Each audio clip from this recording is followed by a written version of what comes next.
বাংলাদেশে কোনো সঠিক নির্বাচন হয়নি বলে মন্তব্য করেছেন জাতিসংঘের মহাসচিব অ্যান্তোনিও গুতেরেস। দেশটির সকল রাজনৈতিক পক্ষকে এ বিষয়ে কার্যকর সমাধানে পৌঁছাতে আহ্বান জানিয়েছেন তিনি।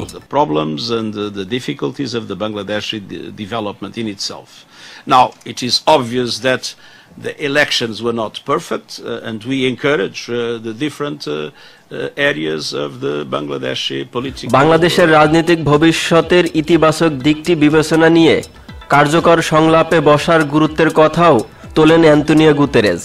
বাংলাদেশের সদ্য সমাপ্ত একাদশ জাতীয় সংসদ নির্বাচনে ভোট জালিয়াতি, অনিয়ম আর সার্বিক পরিস্থিতি নিয়ে এক প্রশ্নের জবাবে তিনি এই মন্তব্য করেছেন। 2019 সালকে সামনে রেখে মহাসচিব অ্যান্তোনিও গুতেরেজের কর্মপন্থা সম্পর্কে ধারণা দিতে বিশেষ এই ব্রিফিংয়ের আয়োজন করা হয়। জাতিসংঘ সদর দপ্তরের ব্রিফিং রুমে আয়োজিত এই সংবাদ সম্মেলনের সঞ্চালনা করেন মহাসচিবের মুখপাত্র স্টিফেন ডোজারিক। সংবাদ সম্মেলনে বাংলাদেশি সাংবাদিক এবং জাতিসংঘের সংবাদদাতা মুশফিকুল ফজলকে প্রশ্নের জবাবের জন্য আহ্বান করলে তিনি জানতে চান মহাসচিবের কাছে। তিনি বলেন, আপনি নিশ্চয় জানেন কারচুপি, ভীতিকর পরিস্থিতি তৈরি, বিরোধী নেতাকর্মীদের উপর্যুপরি আক্রমণের মধ্য দিয়ে বাংলাদেশে 30 ডিসেম্বর জাতীয় নির্বাচন সম্পন্ন হয়েছে।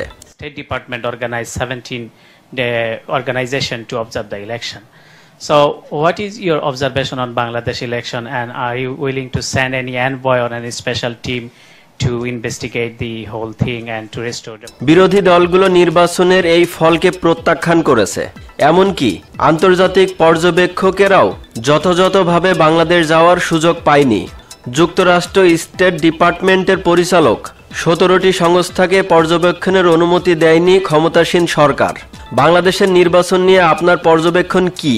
পুরো পরিস্থিতির সার্বিক তদন্ত এবং গণতান্ত্রিক ফিরিয়ে আনতে আপনি কি বাংলাদেশের বিশেষ কোনো দূতাবাস বা দল পাঠাবেন? Problems and the difficulties of the Bangladeshi development in itself. Now, it is obvious that the elections were not perfect, and we encourage. জবাবে জাতিসংঘের মহাসচিব বলেন, আমি আগেও বলেছি নির্বাচন সঠিক হয়নি। সাংবাদিক জামাল খাশোগি তদন্ত সংক্রান্ত অপর এক প্রশ্নের জবাবে আমি এইভাবে সরাসরি কোনো তদন্ত কার্যক্রম পরিচালনা করতে পারি না। নির্বাচনে অনিয়মের বিষয়ে স্পষ্ট মন্তব্য করে অ্যান্তোনিও গুতেরেস বলেন, বাংলাদেশের নির্বাচন সঠিক হয়নি, এই বিষয়টা এখন স্পষ্ট। বাংলাদেশের সকল রাজনৈতিক পক্ষকে আমরা উৎসাহ জানাই তারা যেন এ নিয়ে কার্যকর সংলাপের মধ্য দিয়ে সমাধানের উপায় বের করে। বাংলাদেশের রাজনৈতিক ভবিষ্যতের স্বার্থে এ বিষয়ে যত দ্রুত সম্ভব ইতিবাচক হতে হবে। মহাসচিব বলেন, বাংলাদেশের অনেক সমস্যা বা প্রতিবন্ধকতা রয়েছে। বাংলাদেশ জাতিসংঘের অন্যতম একটি দেশ মন্তব্য করে তিনি এসব কথা বলেন। বিশেষ করে রোহিঙ্গা শরণার্থীদের কথা উল্লেখ করতে হয়। এরকম কঠিন পরিস্থিতিতেও উল্লেখযোগ্য সংখ্যা শরণার্থীদের আশ্রয় দিয়ে উদাহরণ দেখানোর জন্য দেশটির প্রতি আমার খুবই কৃতজ্ঞ। তবে নির্বাচনের বিষয়টি আমরা গুরুত্বের সঙ্গে নিচ্ছি।